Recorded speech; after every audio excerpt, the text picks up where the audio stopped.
su palabra y que Él pueda hablar a nuestras vidas. Eso es, hermanos, la bendición más grande que puede haber. Así que el día de hoy, hermanos, quisiera que me acompañara al libro de Lamentaciones. Ya comenzamos a meditar hoy el libro de Lamentaciones. Y bueno, nos tocó ver brevemente, muy brevemente, el libro de Joel, parte del libro de Joel el día miércoles. Y el libro de Joel solamente son 3 capítulos, así que fue muy corto. Pero hoy comenzamos, el día de hoy, el día miércoles, vamos a estar hablando acerca del libro de Lamentaciones.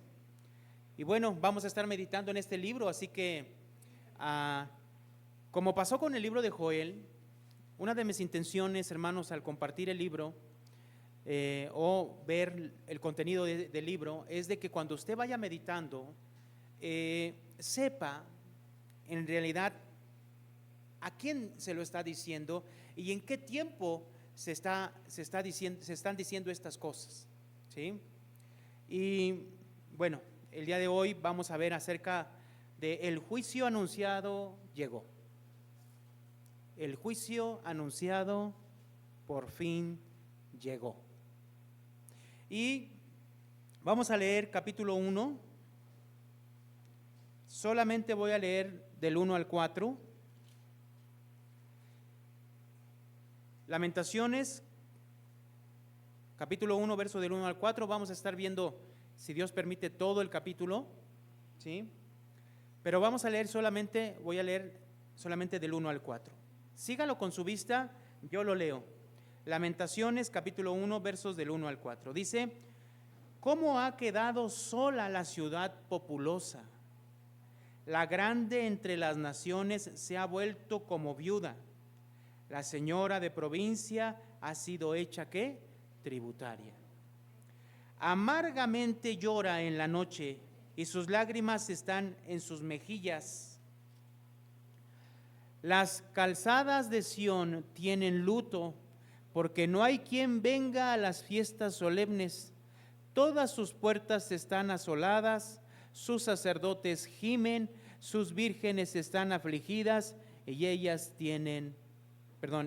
tiene amargura. Hasta ahí. Oremos, hermanos. Dios de los cielos, Señor, creador del universo, Padre celestial, delante de tu presencia estamos, Señor, Padre, pidiéndote en esta hora que abras los ojos de nuestro entendimiento.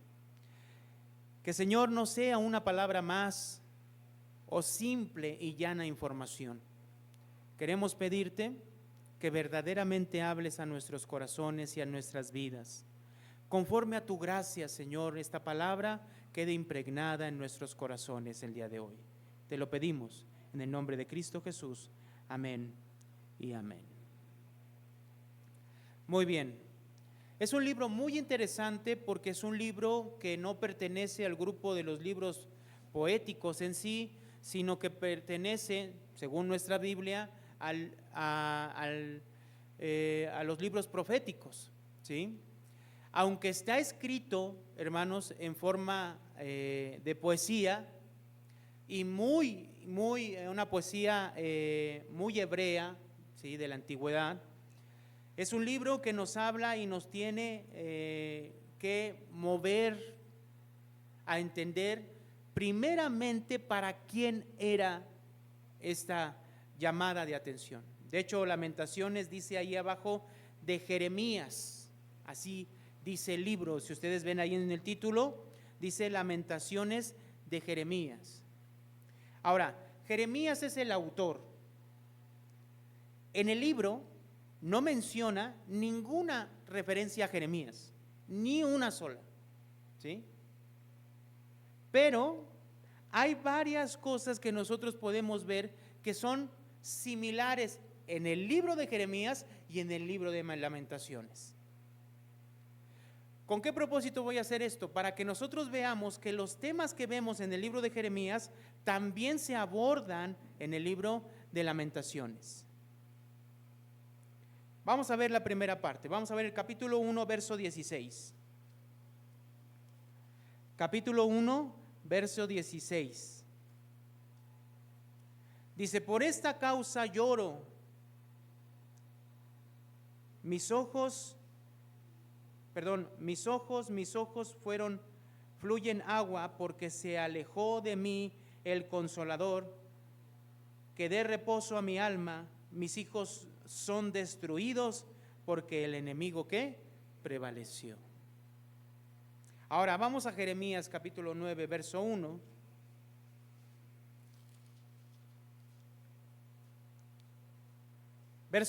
Capítulo 9, verso 1 dice, oh, si mi cabeza se hiciese aguas y mis ojos fuentes de lágrimas, para que llore día y noche los muertos de la hija de ¿quién? De mi pueblo. Entonces podemos darnos cuenta a través de estos dos versos que tienen en común estas cosas, estas expresiones que vemos en el libro de Lamentaciones. Está hablando del lloro por los hijos de Jerusalén, ¿verdad? Vamos a ver otra parte. Lamentaciones capítulo 2, verso 15. Lamentaciones capítulo 2, verso 15.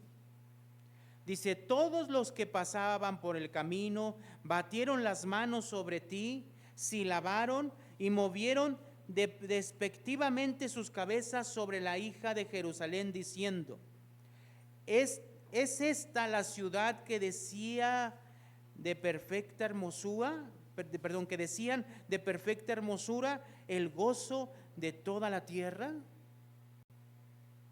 Capítulo 19 de Jeremías, verso 8. Jeremías capítulo 19, verso 8. Pondré a esta ciudad por espanto y por burla, dice aquí. Todo aquel que pasare por ella se asombrará y se burlará sobre toda, ¿qué? Su destrucción. Entonces vemos a través de estos versos que tiene relación el libro de Jeremías con el libro de Lamentaciones.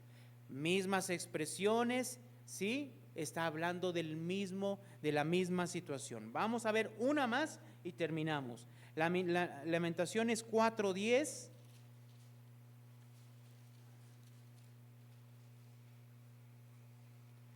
Lamentaciones capítulo 4, verso 10 dice, las manos de mujeres piadosas cocieron a sus hijos, sus propios hijos les sirvieron de comida en el día del quebrantamiento de la hija de mi pueblo. Está diciendo este pasaje que las mujeres el día del quebrantamiento se comieron a sus hijos. Jeremías 19:9.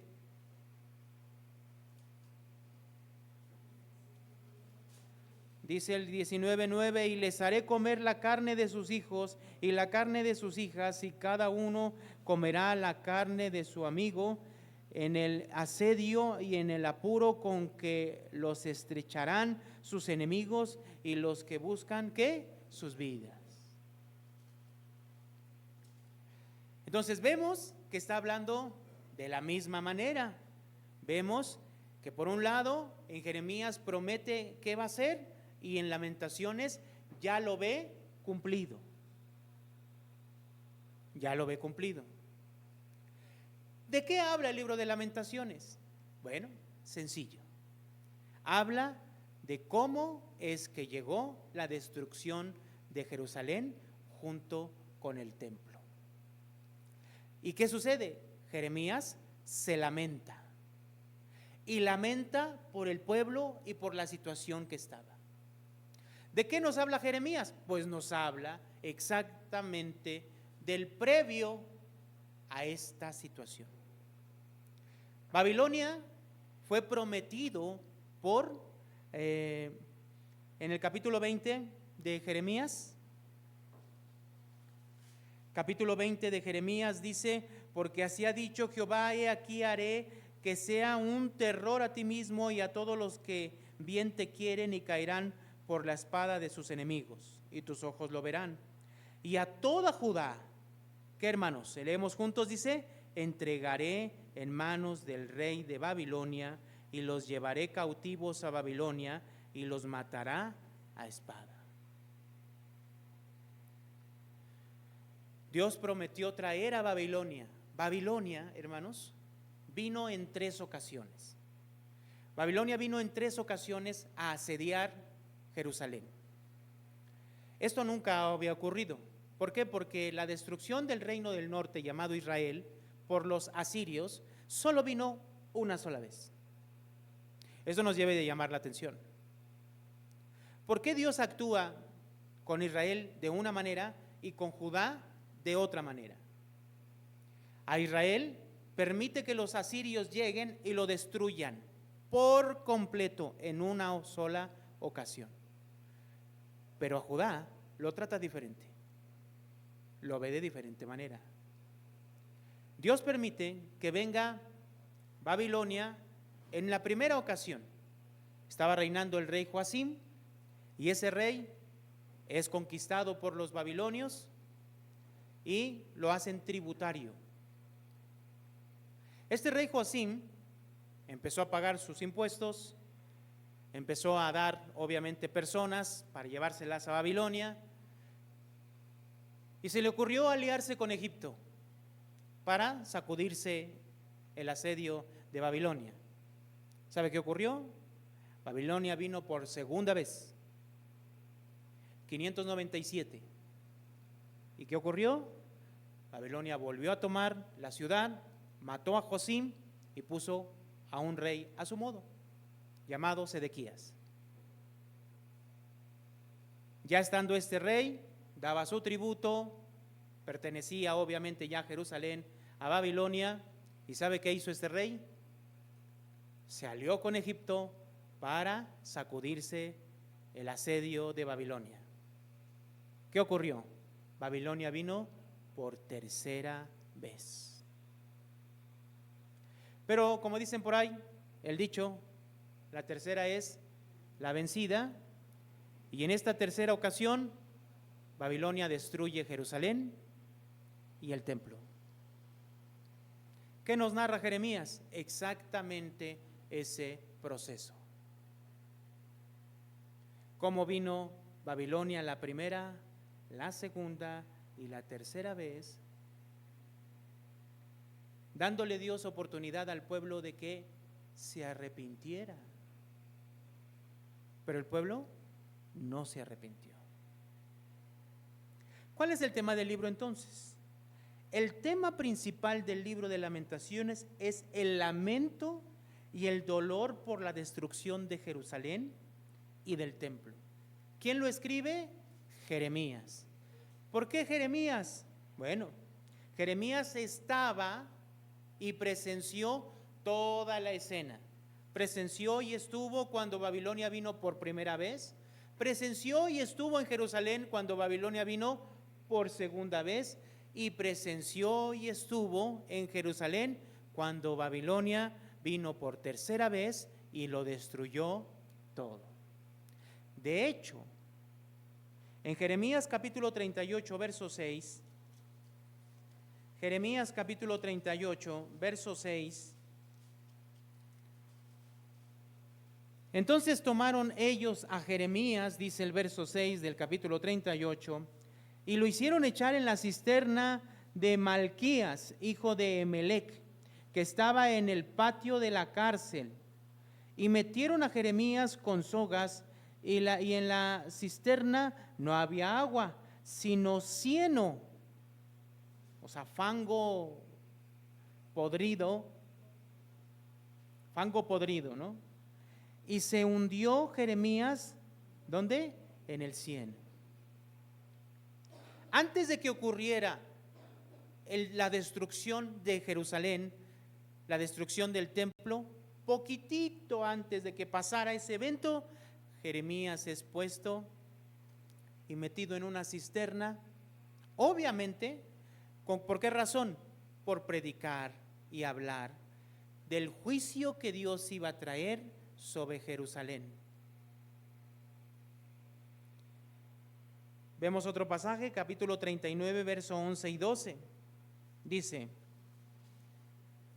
ya después de que Nabucodonosor toma la ciudad, dice en el 39:11, y Nabucodonosor había orientado a Nabuzaradán, capitán de la guardia, acerca de Jeremías, diciendo: tómale y vela por él, y no le hagas mal alguno, sino que harás con él como él que te dijere. ¿Por qué Nabucodonosor toma esta reacción con Jeremías?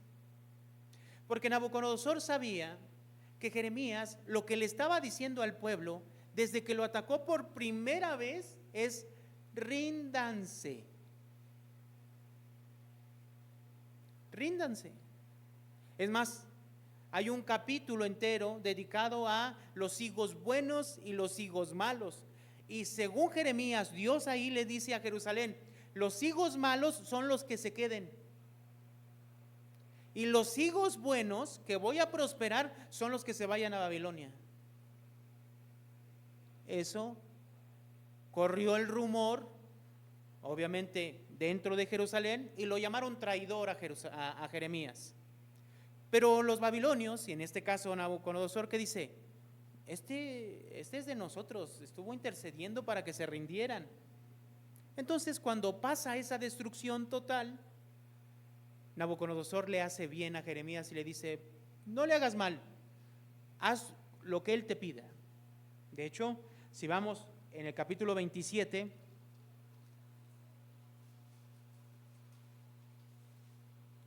Jeremías capítulo 27,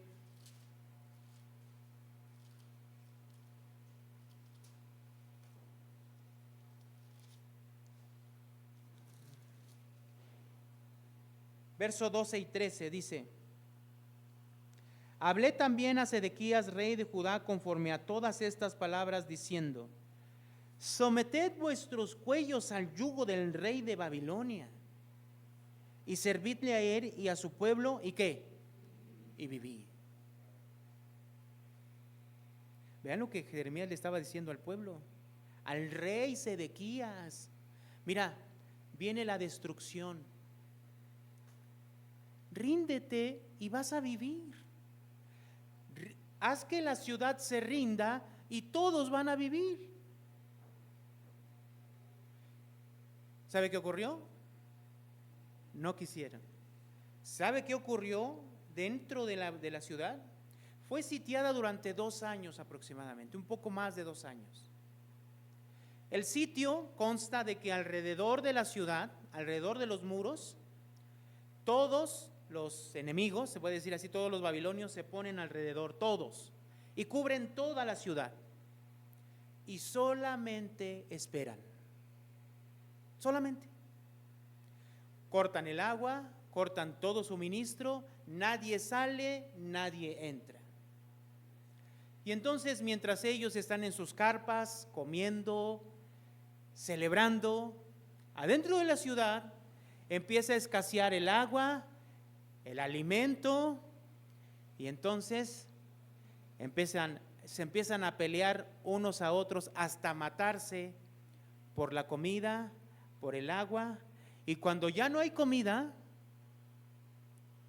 se comieron hasta sus propios hijos. Ahora, ¿esto por qué fue, hermanos? Esto es el juicio de Dios por el pecado del pueblo de Judá.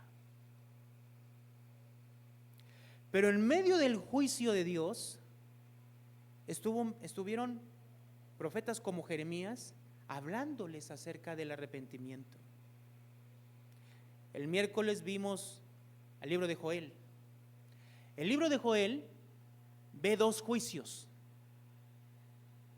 Y en el capítulo 1 les dice: vean lo que ocurrió, algo que nunca había pasado. Pero les dice: pero viene el día de Jehová, grande y terrible.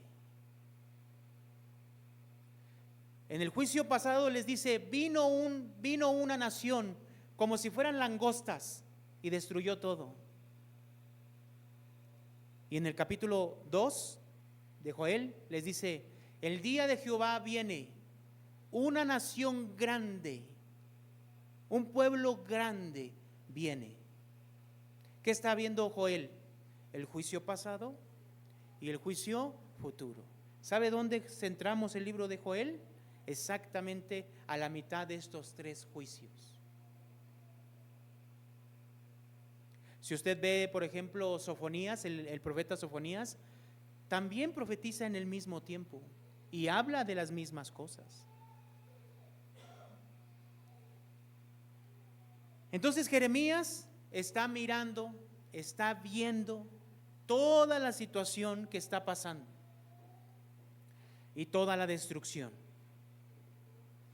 Entonces, en el capítulo 1 de Lamentaciones, vamos a Lamentaciones. ¿De qué nos habla el capítulo 1? Ya está destruido. Ya llegó el juicio anunciado. Esto nos debe de llamar la atención, hermanos.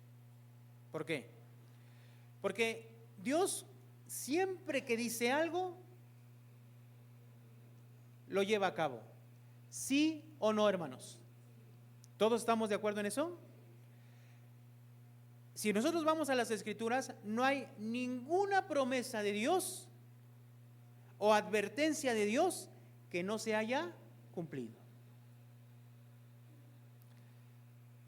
El juicio anunciado llegó. Hoy nosotros se nos dice en el Nuevo Testamento de ese juicio que viene sobre este mundo, ¿o no, hermanos? ¿Verdad? ¿Se va a cumplir o no? Se nos habla de la segunda venida de Jesús. Y esa segunda venida de Jesús viene con este juicio para este mundo y salvación para los que hemos esperado en Él. ¿Sí va a venir o no? ¿Cuál es nuestra confianza? ¿En dónde está nuestra confianza? En que si Él dice, ¿qué, hermano? Lo va a cumplir. Entonces pongamos atención. Lamentaciones capítulo 1, del 1 al 4, mire lo que dice. ¿Cómo ha quedado sola qué? Entonces, ¿quién es la ciudad populosa? ¿Quién es? ¿Qué ciudad es? Jerusalén. ¿Estamos de acuerdo? Estamos hablando de Jerusalén. ¿Qué ciudad vino y destruyó Babilonia? Jerusalén. ¿Y a quién también destruyó? Destruyó el templo también. Y entonces Jeremías comienza diciendo, ¿cómo ha quedado sola la ciudad qué? Populosa. ¿Qué es populosa? Popular, que había mucha gente. ¿Ahora qué quedó? Sola. Esto nos debe de llamar la atención, hermanos. ¿Por qué? Porque esta ciudad, estos hombres que vivían en la ciudad, estos reyes que estaban gobernando la ciudad y Judá, ¿en dónde estaba su confianza en realidad? Vamos, hermanos, al capítulo 7 de Jeremías.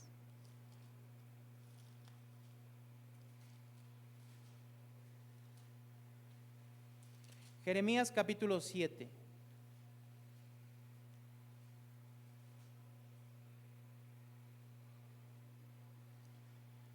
Palabra de Jehová que vino a Jeremías diciendo, ponte a la puerta de la casa de Jehová y proclama allí esta palabra y di, oíd palabra de Jehová toda Judá, los que entráis por las puertas, ¿para qué? Entonces ellos estaban yendo al templo, ¿cómo? No es como ahora nosotros que venimos aquí, llegamos al templo, no, ellos llegaban ¿con qué? Con sus animales, ¿sí? ¿Para qué? ¿Para sacrificarlos? ¿Para qué? ¿O por qué? ¿Por el perdón de pecados? ¿O no es así? Bueno, entonces miren lo que dice el verso 3. Vamos a leer el verso 3, dice, así ha dicho Jehová de los ejércitos, Dios de Israel, mejorad vuestros caminos y vuestras obras y os haré morar en este lugar. ¿Qué significa eso? ponte a la puerta, Jeremías, del templo, de los que vienen con sus animalitos a ofrecérmelos por el perdón de pecados, y diles: ¿saben qué? Yo veo lo que hacen fuera de aquí. Si ustedes no mejoran su comportamiento y su vida, dice el verso 4, no fiéis en palabras de mentira diciendo: templo de Jehová, templo de Jehová, templo de Jehová es este. ¿Dónde estaba su orgullo de ellos? Que tenían el templo.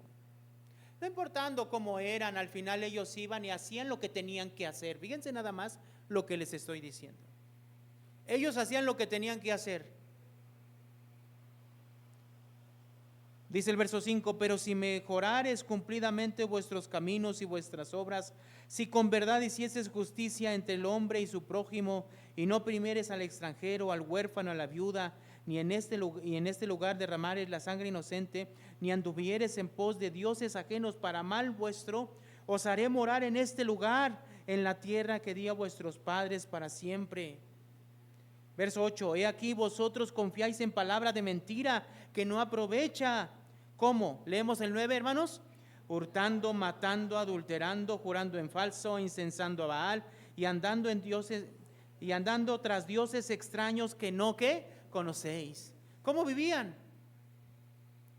Vivían como un pueblo pagano, hasta peor que un pueblo pagano. Verso 10, vendréis, mira el reclamo, la pregunta irónica: vendréis y os pondréis delante de mí en esta casa sobre la cual es invocado mi nombre, y diréis, ¿qué decían? Librados somos. ¿Para qué? Para seguir haciendo todas estas abominaciones. ¿Qué decían? Llevaban sus animalitos. Eran personas terribles que vivían vidas paganas totalmente. Pero iban al templo con su animalito para sacrificarlo por el pecado, para salir de ahí y decir que, bueno, ya cumplí, ya estoy bien con el Señor y ahora a vivir mi vida como yo quiero.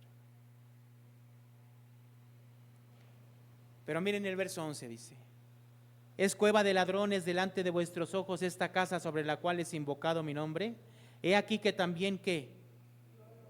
He aquí que, ¿qué dice? Yo lo veo, dice Jehová. ¿Sabe qué ve Jehová, hermano?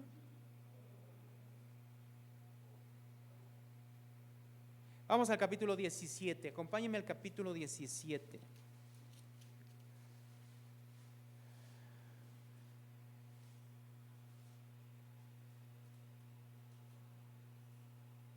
Dice el verso 4 y 5. 4 dice,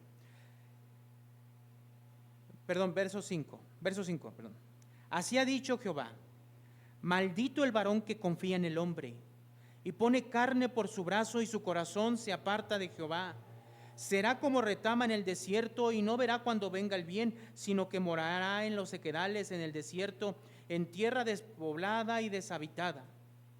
Bendito el varón que confía en Jehová y cuya confianza es Jehová, porque será como árbol plantado junto a las aguas, que junto a la corriente echa sus raíces y no ve cuando viene el calor, sino que su hoja está verde, y en el año de sequía no se fatigará ni dejará de dar, ¿qué? Fruto. Verso 9 dice, leemos juntos, hermanos, dice: engañoso es el corazón más que todas las cosas, y perverso, ¿quién lo conocerá?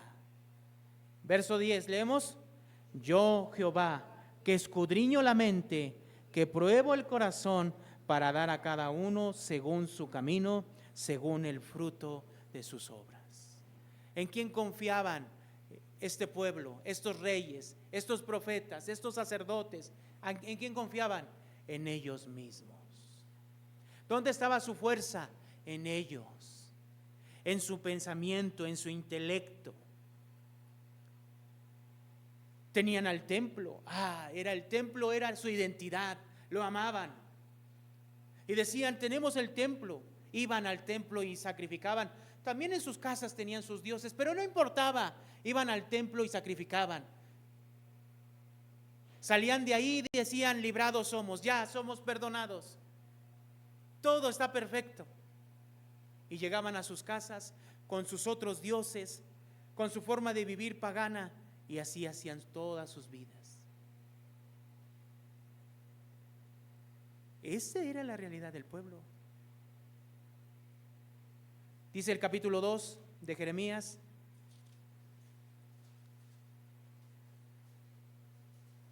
verso 10, dice, capítulo 2, verso 10, porque pasadas las costas de Quitim, y mirad y enviad a Cedar, y considerad cuidadosamente, y ved si se ha hecho cosa semejante a esta. Vayan, vean, vayan a las naciones y miren cuidadosamente si alguien o algún pueblo de la tierra ha cometido lo que ustedes cometieron. Esto no se ha visto nunca en ninguna nación. Pues ¿qué fue lo que pasó? Verso 11. ¿Acaso alguna nación ha cambiado sus dioses aunque ellos no son dioses? ¿Sí se entiende lo que el reclamo de Dios? ¿El pueblo qué hizo? ¿Cambió a quién? A Jehová. ¿Por quién? Por otros dioses. Yo he dicho esto, hermanos. Viendo la historia y viendo los imperios y todo lo idólatra que eran, por ejemplo los egipcios, digo, puede ser que una persona, una familia, vaya a otro lugar, vaya a otra nación y empiece a adorar a otro Dios. Puede ser. Pero que esa nación, que Egipto, cambie sus dioses, nunca se vio. Es algo que nunca se puede ver. Los asirios, que también era un pueblo idólatra, pagano. No hay registro en la historia que ellos hayan cambiado a sus dioses por otro Dios, jamás. Y si así numeramos a todos los pueblos de la tierra de ese entonces y hasta los pueblos de ahora, no es posible que una nación entera cambie sus dioses. Bueno, este pueblo, Israel, el reclamo de Dios era que habían cambiado a Dios. No una familia, no dos, no tres, todo el pueblo. Y se habían ido tras dioses extraños. Y dice aquí, ¿acaso alguna nación ha cambiado sus dioses, aunque ellos no son dioses? Sin embargo, mi pueblo ha trocado su gloria por lo que no que aprovecha. Era un pueblo que había dejado a Dios, que había cambiado a Dios por irse tras otros dioses. No, pero déjenme decirle que todavía iba al templo. Y entonces el templo, Dios se había convertido en un santuario más, en un Dios más, de entre todos los dioses que ellos tenían. Capítulo 7, vamos al capítulo 7 de Jeremías.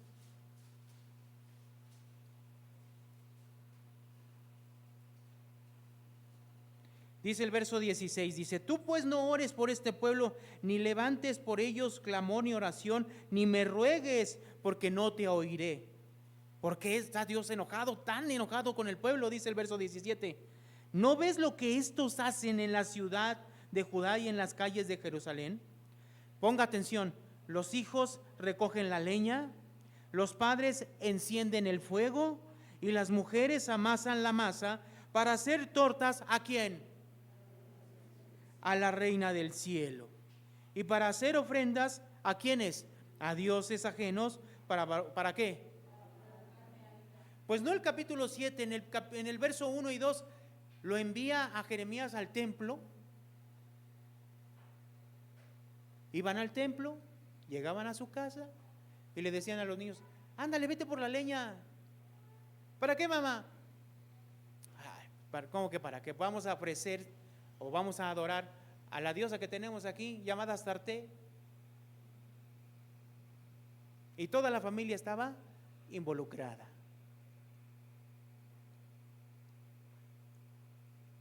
¿En quién confiaba este pueblo? En el templo, en sus dioses y en ellos mismos. ¿O no? Bueno, Lamentaciones capítulo 1, verso 1.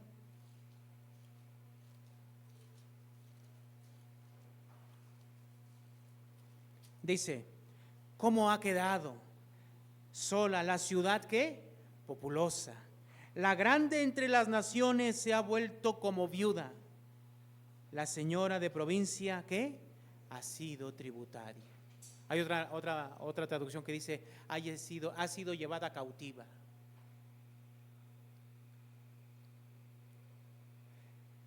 ¿Dónde termina? ¿Cómo termina la historia de una nación que en lugar de confiar en Dios y poner su vida para servir a Dios, para buscar a Dios, para ir a su palabra, antes bien vivir vidas como el mundo, adorando a dioses como el mundo, confiando en sí mismos, en su propio razonamiento? ¿Cómo termina esa ciudad? ¿Cómo, hermanos? Destruida. Verso 2. Amargamente llora en la noche y sus lágrimas están en sus mejillas. No tiene, ¿qué, hermano? Quien la consuele. ¿De qué? De todos sus amantes. ¿Y esos amantes saben quiénes son? ¿Quiénes son sus amantes? Los dioses a los cuales se refugiaban, en los cuales iban.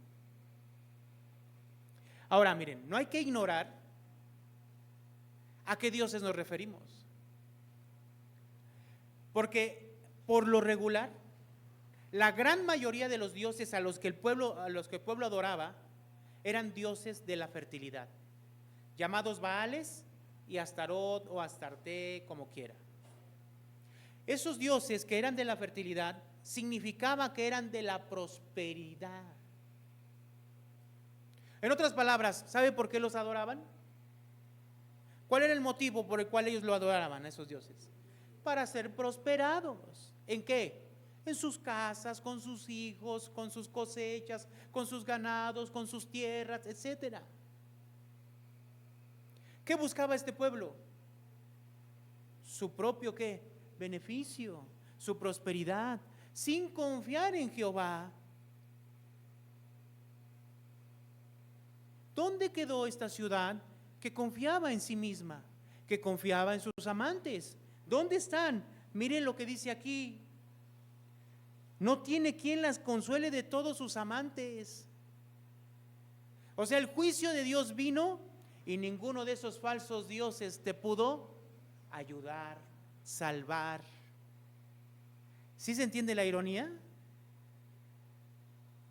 Todos sus amigos le faltaron, se le volvieron ¿qué? Enemigos.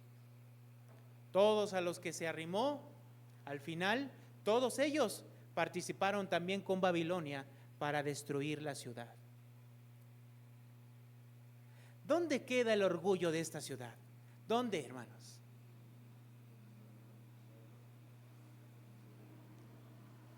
Verso 3.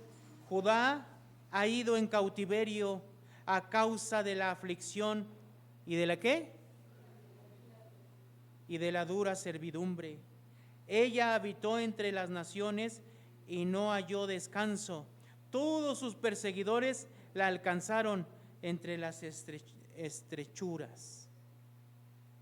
Ha sido llevada ¿a dónde? A cautiverio. Ya no existe más esa ciudad. Ya no. Debe de ser un ejemplo claro para nosotros. ¿Dónde estamos parados? ¿Nuestra confianza está en lo demás o en Dios, hermanos? ¿Está en nosotros mismos, en nuestras fuerzas, en lo que podemos hacer? ¿Dónde está la confianza? ¿En nuestros corazones? Nuestro corazón es engañoso y perverso. Dice que más que todas las cosas, o sea, no existen nada más perverso y engañoso que nosotros, que nuestro corazón, hermanos. ¿Confías en ti mismo, en tu mentalidad, en tu razonamiento de que estás haciendo las cosas bien? Miremos el ejemplo de esta nación, cómo fue destruida. Y el lamento ya después, ¿de quién? De Jeremías, diciendo: ¿dónde quedó esa ciudad fuerte? 4. Las calzadas de Sión tienen luto, porque no hay quien venga a las fiestas ¿qué? Solemnes. Todas sus puertas están asoladas, sus sacerdotes gimen, sus vírgenes están afligidas y ella tiene ¿qué? Amargura. Entonces, Jeremías está viendo una ciudad desolada. Ya no hay más sacrificios, ya no hay más fiestas solemnes, ya no hay más quien lo haga. Los sacerdotes ya no están y las vírgenes están afligidas y la ciudad está como una ciudad amargada, como una mujer amargada. Verso 5. Sus enemigos han sido hechos príncipes, sus aborrecedores fueron prosperados. ¿Por qué, hermanos? Vamos a leer juntos. Porque Jehová la afligió por la multitud de sus rebeliones. ¿Qué es rebelión, hermano? ¿Qué es rebelarse?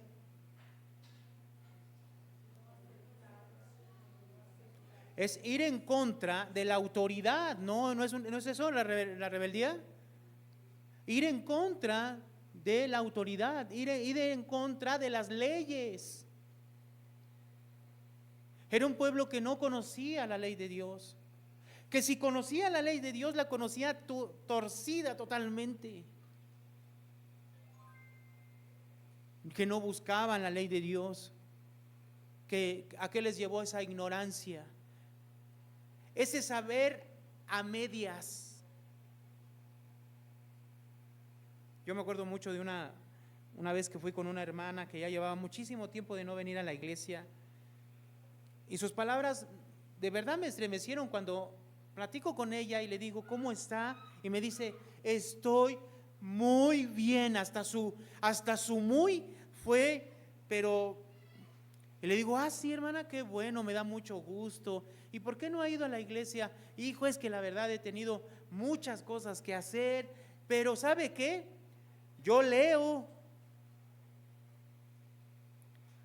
Y aparte le está yendo bien a mi esposo, mis hijos van a la escuela, van esto, entonces Dios está conmigo. Y le digo, pero ¿cómo sabe usted que Dios está con usted? Porque me está yendo bien. Le dije, hermana, pero a Bill Gates, que es la persona más rica del mundo, también le va bien y le va mejor que a usted. Pero él no alaba a Dios, ni honra a Dios, ni nada tiene que ver con Dios y le va mejor que a usted. Eso no es parámetro. Oh, no, es que yo sé que Dios está conmigo. Sí, pero ¿por qué lo dice? ¿Eso sabe cómo se llama? Ignorancia. ¿De quién? De Dios, de su palabra, de su ley, de su propósito. Como no conocemos, como no conocía la hermana la palabra de Dios, ella que dijo, pues si me está yendo bien, Dios está conmigo.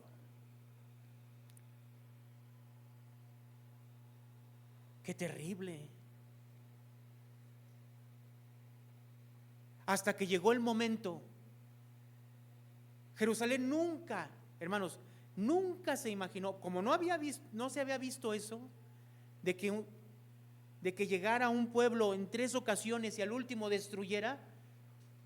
Ellos pensaron que la primera vez que vino Babilonia sobre ellos, ya nunca más iba a volver.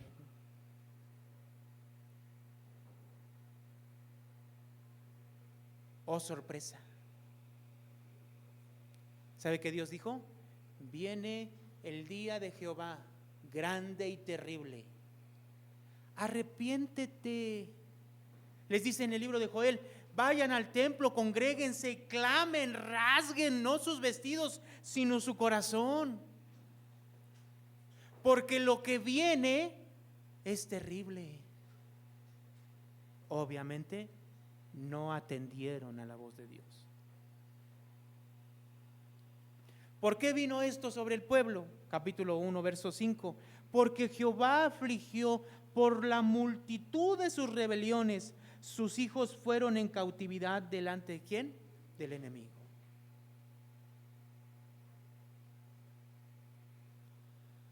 Verso 6. Desapareció la hija de Sión, toda su hermosura. ¿Toda su qué? Su hermosura. Ya me imagino la ciudad como era, orgullosa. ¿Por qué? Porque tenían el templo ahí. Un templo majestuoso, ¿no? Y se sentían orgullosos de pertenecer a ese templo. Nunca pensaron que Dios iba a permitir que esa ciudad y ese templo fueran destruidos. Desapareció la hija de Sión, toda su hermosura. Sus príncipes fueron como siervos que no hayan pastos, y anduvieron sin fuerza delante de ¿quién? Del perseguidor. Se los llevaron. Imagínese un pueblo orgulloso que de repente venga esa nación tan grande, mate a diestra y por siniestra, y a los que no mató se los lleve encadenados cautivos a Babilonia. ¿Qué orgullo puede ver ahí? Verso 7. Jerusalén, cuando cayó su pueblo en manos del enemigo, y no hubo quien, ¿qué? La ayudase. Se acordó de los días de su aflicción y de sus rebeliones y de todas las cosas agradables que tuvo desde los tiempos antiguos. La miraron los enemigos y se burlaron de ¿qué? ¿Sabe qué viene antes de la caída? Y este es un texto bíblico, ¿eh? ¿Sabe qué viene antes de la caída? La altivez, la soberbia, de pensar que podemos, que tenemos, que somos. Ese es el hombre. Vive como si nada pasara. Viven sus días y viven como si la muerte no llegara en un momento. Y después de la muerte, el juicio de nuestro Dios. Y en ocasiones así vivimos nosotros, de la misma manera. Vivimos como el mundo, con el mismo pensamiento y sentimiento del mundo.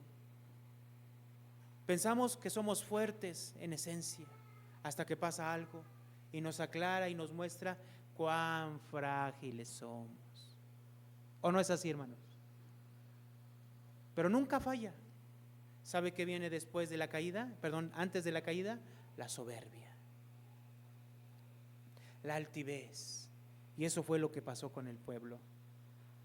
Jerusalén, cuando cayó su pueblo en manos del enemigo y no tuvo quien la ayudase, se acordó de los días de su aflicción y de sus rebeliones y de todas las cosas que agradables que tuvo desde los tiempos que antiguos. Ya fue demasiado tarde. La miraron sus enemigos y se burlaron de su caída. 8. Pecado cometió Jerusalén, por lo cual ella ha sido ¿qué? ¿Ha sido qué? Removida. ¿Qué significa entonces? ¿Qué idea nos está dando? Dios, ¿qué hizo? La echó. ¿De dónde? De la tierra que Él mismo le había dado. Todos los que la honraban, ¿ahora qué? La han menospreciado, porque vieron que su vergüenza. Y ella suspira y se vuelve ¿qué? Atrás. Su inmundicia está en sus faldas y no se acordó ¿de qué? De su fin. No se acordó de su fin. ¿Qué significa esto? Su inmundicia está en sus faldas y no se acordó de su fin. Por tanto, ella ha descendido sorprendentemente y no tiene quien la consuele. Mira, oh Jehová, mi aflicción, porque el enemigo que se ha engrandecido. Es como una oración de parte de Jeremías involucrando a la nación diciendo: mira cómo estoy ahora.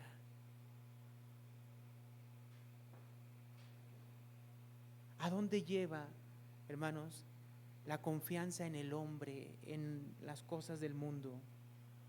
Verso 10. Extendió su mano el enemigo a todas sus cosas preciosas. ¿Qué significa? Pues le quitó todo lo de valor. Todo lo del templo, todo el oro del templo, toda la plata del templo, todas las cosas del templo que eran de oro, ¿quién se las terminó llevando? Las columnas de bronce, todo lo que había ahí, todas las cosas que ellos atesoraban, sus alhajas, todo. ¿En dónde terminó? ¿En manos de quién? Del enemigo. Ella ha visto entrar en su santuario a las naciones, hablando del templo, de las cuales mandaste que no entrasen en tu ¿qué? En tu congregación. Todo su pueblo buscó su pan, ¿qué? Suspirando. O sea, todos había hambre en la ciudad. Dieron por la comida, ¿qué? Todas sus cosas. ¿Sí, no? ¿Se acuerdan del sitio, del asedio? ¿Cómo es? Imagínense adentro cómo es. Eran capaces de dar hasta sus casas. ¿Por qué? Por comida. Dice, dieron por la comida todas sus cosas preciosas para entretener, ¿qué? La vida. Mira, oh Jehová, y ve que estoy como abatida.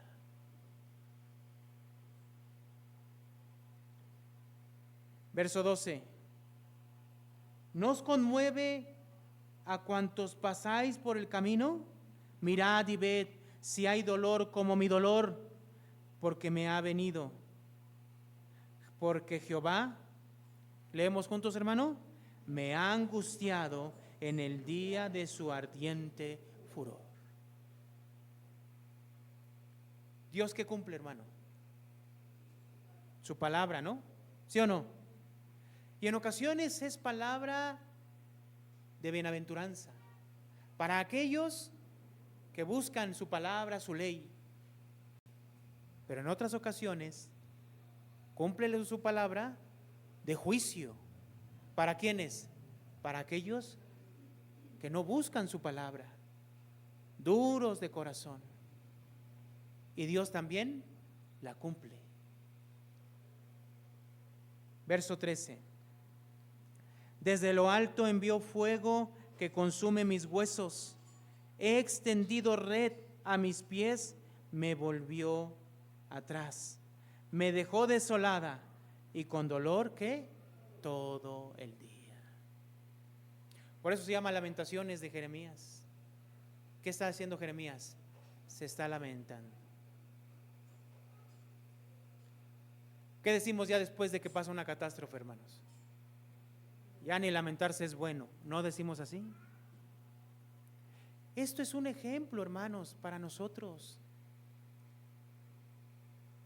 Hay gente que dice, no, es que Dios es amor, Él nunca va a traer disciplina, nunca va a traer juicio. No. Verso 14. El yugo de mis rebeliones ha sido atado. ¿Por quién? Por su mano. ¿De mano de quién? De Jehová. Ataduras han sido echadas sobre mí, sobre mi cerviz, perdón. Ha debilitado, ¿qué? Mis fuerzas. ¿Quién ha debilitado las fuerzas de la ciudad? Jehová. Me ha entregado el Señor en manos contra las cuales no podré levantarme. ¿Quién? ¿Quién hizo esto? Jehová.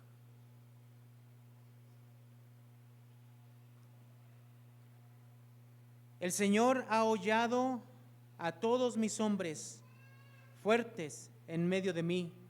Llamó contra mí compañía para quebrantar a mis jóvenes. Como lagar ha hollado el Señor a la Virgen, hija ¿de quién? De Judá. ¿Qué se hace en los lagares? ¿Se acuerda cómo eran los lagares? ¿Alguien ha estado en un lagar, hermanos? ¿Con qué se aplastan las uvas? ¿Y cómo quedan las uvas? La idea que está dando aquí, ¿cuál es entonces? ¿Qué hizo Dios? Aplastó, deshizo esta ciudad. 16. Por esta causa lloro. Mis ojos fluyen aguas, porque se alejó de mí el consolador que dé reposo a mi alma. Mis hijos son destruidos, porque el enemigo ¿qué? Prevaleció. Babilonia vino. Babilonia, un instrumento de Dios, vino para destruir esa ciudad. 17. Sión extendió sus manos, no tiene quien la consuele. Jehová dio mandamiento contra Jacob, que sus vecinos fuesen sus enemigos. Jerusalén fue objeto de abominación entre ellos. Todos los pueblos de alrededor fueron contra la misma ciudad. 18. Leemos juntos este pasaje, hermanos. ¿Todos lo tienen? 18. Amén. Leemos, dice: Jehová es justo, yo contra su palabra me rebelé. ¿Jehová qué es, hermano? Justo. ¿Por qué es justo? Porque es justo. Según aquí, ¿por qué? Porque le está dando a Jerusalén, ¿qué? Lo que se merece. ¿O no? Jehová es justo, yo contra su palabra, ¿qué? Me rebelé. ¿Cuál fue el problema, hermanos?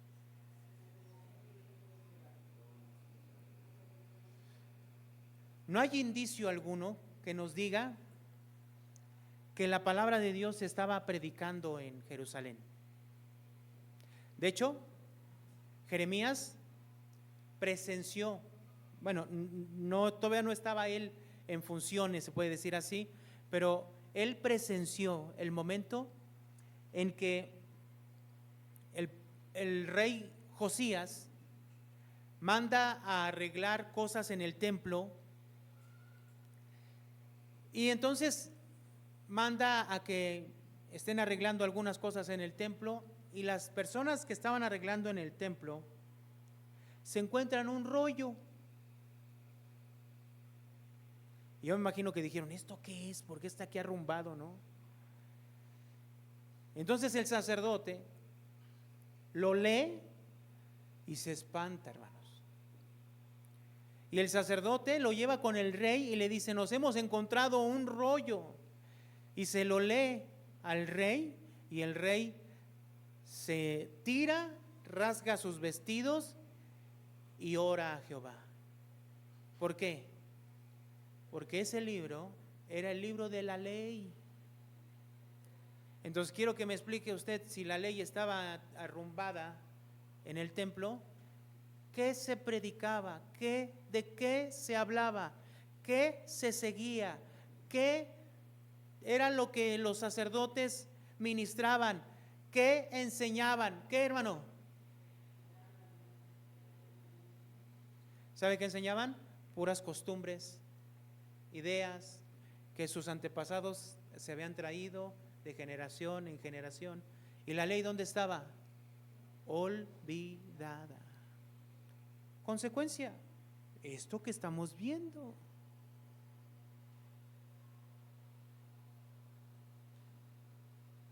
Dice el 18: oíd ahora, pueblos todos,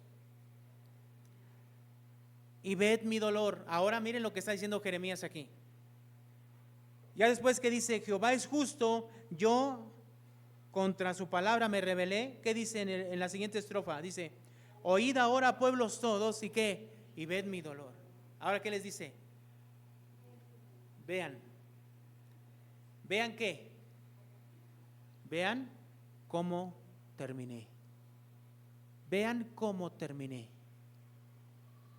¿Por qué? ¿Todo por qué? Por revelarme a Dios, a su palabra, por ignorarla, por no buscarlo, por no buscar su ley, por no seguirle a Él. Vean ahora cómo estoy. Mis vírgenes y mis jóvenes fueron llevados en cautiverio.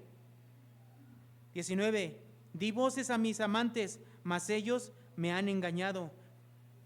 Fui y clamé a mis dioses diciendo: sálvanos. No me respondieron.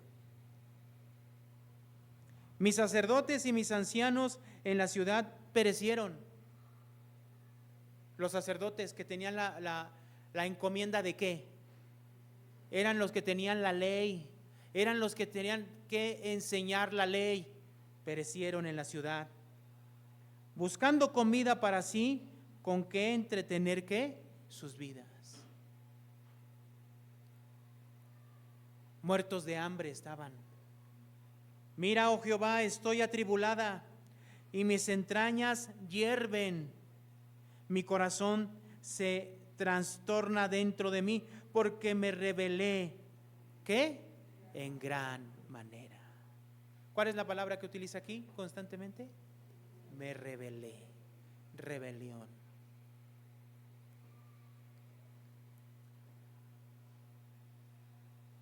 Mi corazón se trastorna dentro de mí porque me rebelé en gran manera. Por fuera hizo estragos la espada, pero por dentro señoreó ¿qué? La muerte. O sea, ¿qué significa esto? Está la ciudad.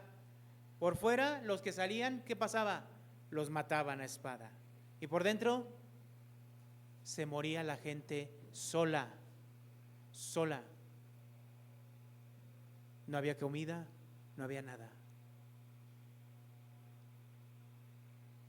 ¿Sí entiende esta parte? Esto es histórico, hermano, esto sí pasó. En la historia sí pasó. ¿Todo por qué?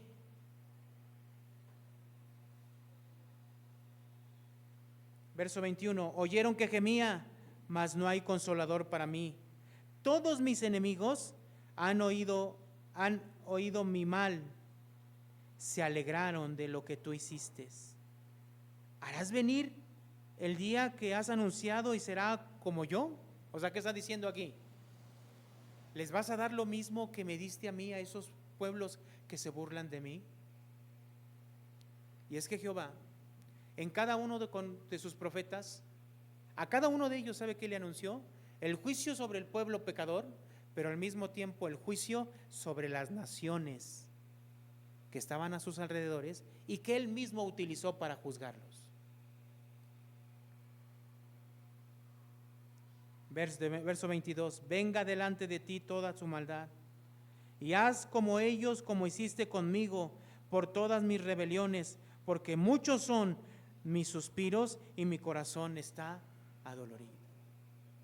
Así como hiciste conmigo, haz con aquellos que no te siguen, que no te buscan, que no te oyen, que no te aman, que confían en sí mismos, que no confían en ti. Haz lo mismo que hiciste conmigo con ellos. ¿Cuál es el mensaje entonces del capítulo 1? ¿En dónde termina este capítulo 1? ¿Qué nos enseña este capítulo 1? El juicio prometido llegó. ¿Cuál era ese juicio? Destrucción. ¿Qué hay en medio de esto? Lamento, lloro, dolor. ¿Por qué?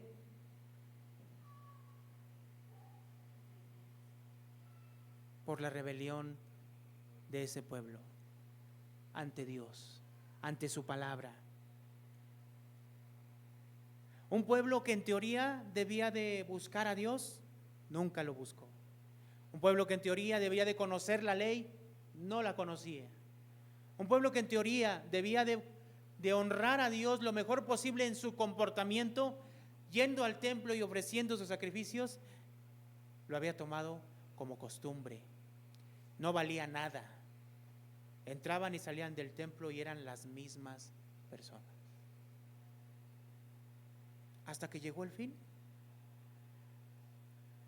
La Biblia nos enseña, hermanos, que este mundo va a llegar a su fin, ¿o no? Sí. Pero pues sí, ¿no? Vivimos cada día y no pasa nada. Parece ser que no pasa nada. ¿Y desde cuándo esperamos el fin? Y mientras más pasa el tiempo, es que no va a pasar nada, no pasa nada. ¿Qué nos enseña este pasaje, hermanos? Sí va a pasar. Y como lo dice nuestro Señor Jesucristo en el libro de Mateo capítulo 24, como en los días de Noé, ¿qué pasaba? Se casaban, se daban, comían y bebían, se casaban y se daban en casamiento. O sea que en la cotidianidad, en la vida cotidiana, en nuestro día a día, un día menos esperado, van a estar dos en el campo, uno será tomado y el otro será dejado. Van a estar dos en un molino, uno será tomada y la otra dejada. Velad, dice el pasaje, velad, porque no sabéis la hora ni el día en que el Señor Jesucristo ha de venir.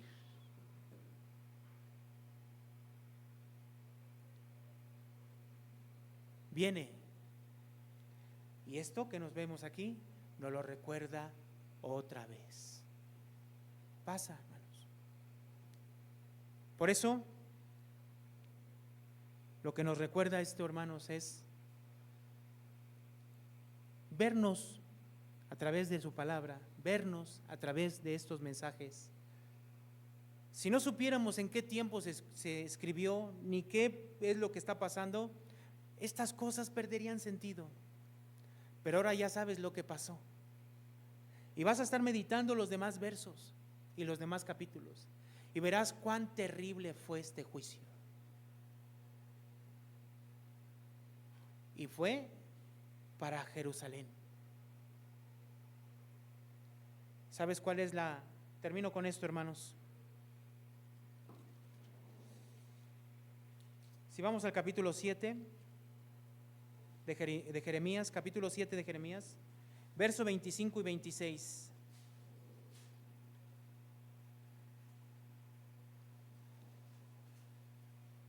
Desde el día que vuestros padres salieron de la tierra de Egipto hasta hoy, y os envié todos los profetas, mis siervos, enviándolos desde temprano, ¿y qué? Y sin cesar. Verso 26, leemos juntos, dice: pero no me oyeron, ni inclinaron su oído, sino que endurecieron su cerviz y se hicieron peor que sus padres. Desde que salieron de Egipto, ¿qué? Nunca me escucharon. ¿Hasta qué? Hasta que llegó, ¿qué? El juicio. ¿Llegó el fin? Dice el 26, pero no me oyeron, ni inclinaron su oído. ¿Qué es endurecer la cerviz? No se pudieron humillar, reconocer, decir: sí es cierto, Señor, yo soy este que dices. No sé cómo te veas tú, hermano. La perspectiva de cómo te veas es una, y la perspectiva de cómo te ve Dios es otra. Pero a través de la palabra de Dios es viva y eficaz, más cortante que una espada de dos filos, que penetra hasta partir el alma y el espíritu, que discierne los pensamientos y las intenciones del corazón. O sea que si alguien está mirando cómo somos en lo más profundo, ¿quién es? Dios. Y entonces cuando Él habla y dice: ¿te rebelaste? ¿Qué debemos decir, hermano? Debemos de decir: tienes toda la razón, Señor, yo soy esa persona y soy ese pueblo. No te hagas a un lado, hermano. No sé cómo vivas, cada quien sabe cómo vive y cómo es. Pero Dios sí nos ve y nos conoce. Cierra tus ojos y vamos a orar al Señor. Y vamos a pedirle a nuestro Dios que tome nuestras vidas. Pero te voy a pedir que tú, ahí en tu lugar, hermano, ores al Señor. Porque el Señor nos está hablando personalmente a cada uno de nosotros.